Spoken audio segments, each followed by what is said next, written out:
Assalamualaikum warahmatullahi wabarakatuh. Salam sejahtera buat kita semua. Salam Swastiastu, Namo Buddhaya, salam kebajikan. Yang saya hormati para menteri koordinator, para menteri, kepala lembaga atau badan, Panglima Tentara Nasional Indonesia, Kepala Kepolisian Republik Indonesia, para kepala daerah beserta unsur Forkopimda, segenap hadirin sekalian yang berbahagia. Tentunya pertama-tama mari kita panjatkan puji dan syukur kehadirat Allah Subhanahu wa taala karena atas izinnya kita dapat berkumpul di tempat ini. Tadi disampaikan oleh Pak Menko berdua, kemudian Pak Ateh, bahwa korupsi di Indonesia betul-betul telah memprihatinkan. Bahkan setiap saat, setiap waktu, Bapak Presiden selalu menyampaikan bahwa kebocoran yang terjadi adalah hampir bahkan lebih dari 30% dari anggaran.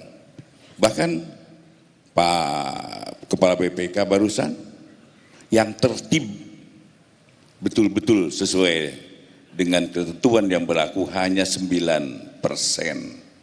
Artinya yang 91% masih insya Allah. Dan itu adalah saya harapkan dengan teman semua. Yang apa yang disampaikan oleh Pak Ateh, tolong tindak lanjuti, benahi. Dan tentunya pembenahan. Kami di Kejaksaan punya unsur yang bisa membantu teman-teman.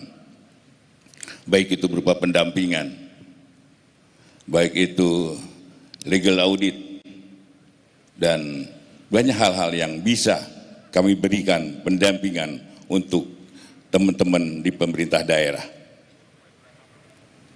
Kemudian Presiden dengan fokusnya kepada pemberantasan korupsi. Di dalam Astacita, poin 7 menyampaikan penguatan reformasi politik hukum dan birokrasi serta memperkuat pencegahan dan pemberantasan korupsi. Benar juga tadi disampaikan korupsi dari tahun ke tahun bahkan semakin tambah.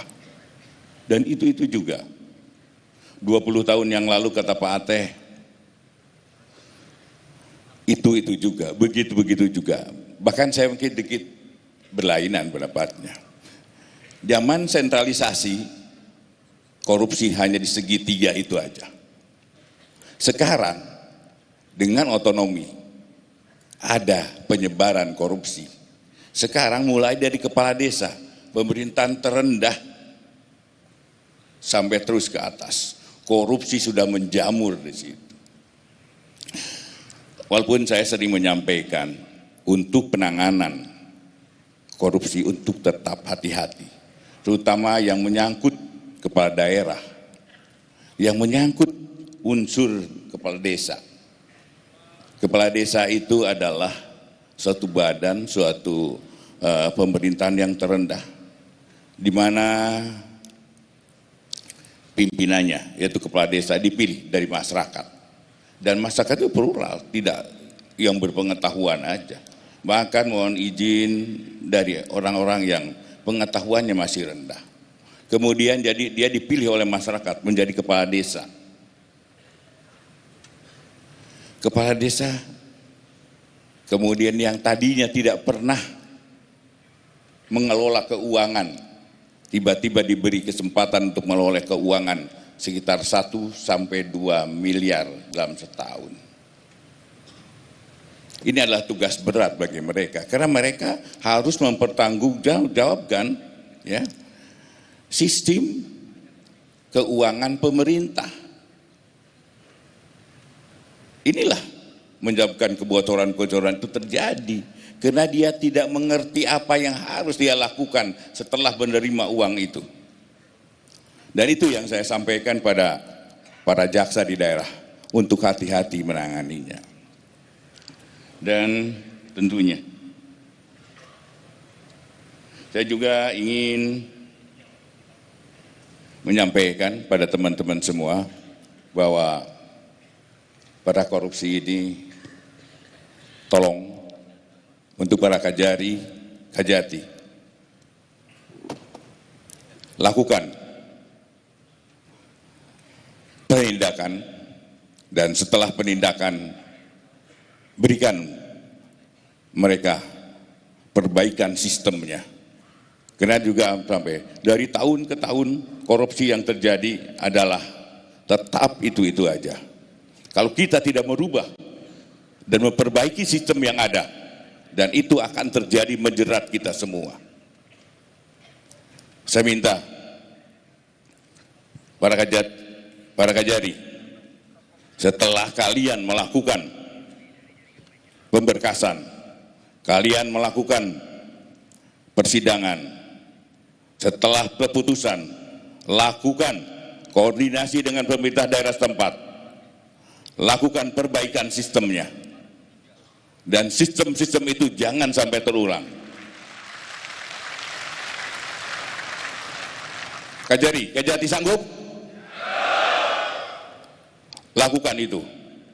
Dan apabila kalian tidak memperhatikan apa yang saya sampaikan, kalian justru yang saya akan tindak.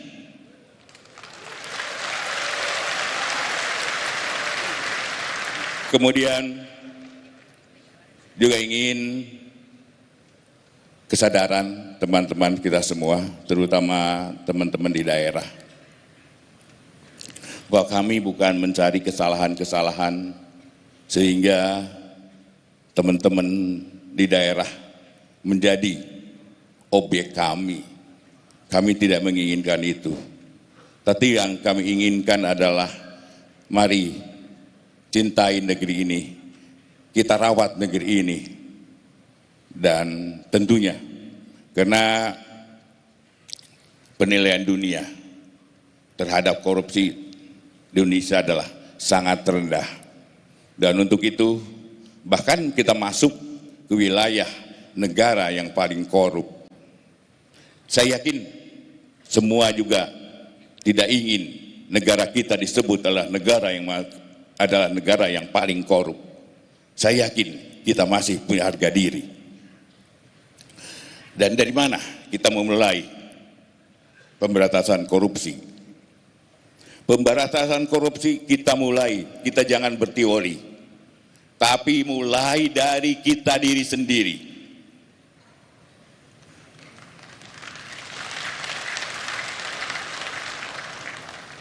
Seorang pimpinan di daerah atau dimanapun, seorang pimpinan unit kerja, kalau pimpinannya bersih,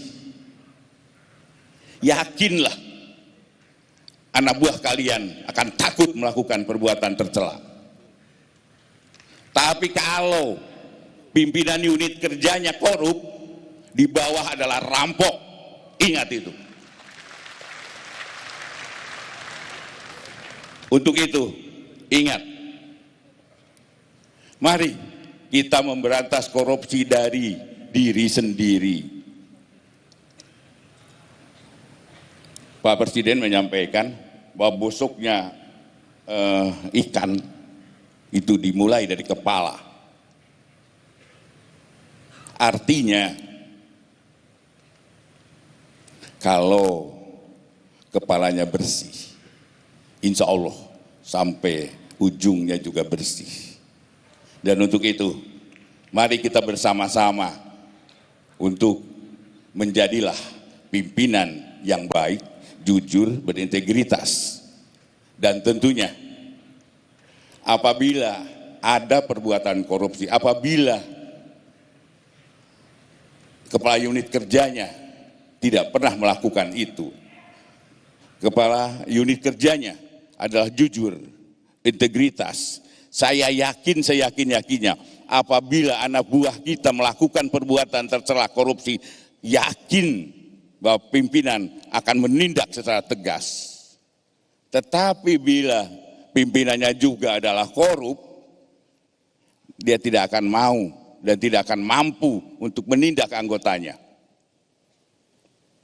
Saya sering sampaikan pada teman-teman pada waktu 5 tahun lalu saya masuk di kabinet. Satu hal yang saya selalu ingat, untuk membersihkan halaman diperlukan sapu yang bersih. Maka apa yang saya lakukan? Saya bersih-bersih dulu di kejaksaan. Walaupun jujur sampai saat ini juga masih ada aja jaksa yang masih nakal. Kita akui. Kita akui masih ada jaksa nakal. Tetapi persentasenya mulai menurun. Dan saya harapkan kalian adalah sebagai sapu para jaksa. Bersihkan dirimu sendiri. Berikan contoh kepada institusi lain bahwa kalian adalah penegak hukum yang diharapkan oleh masyarakat.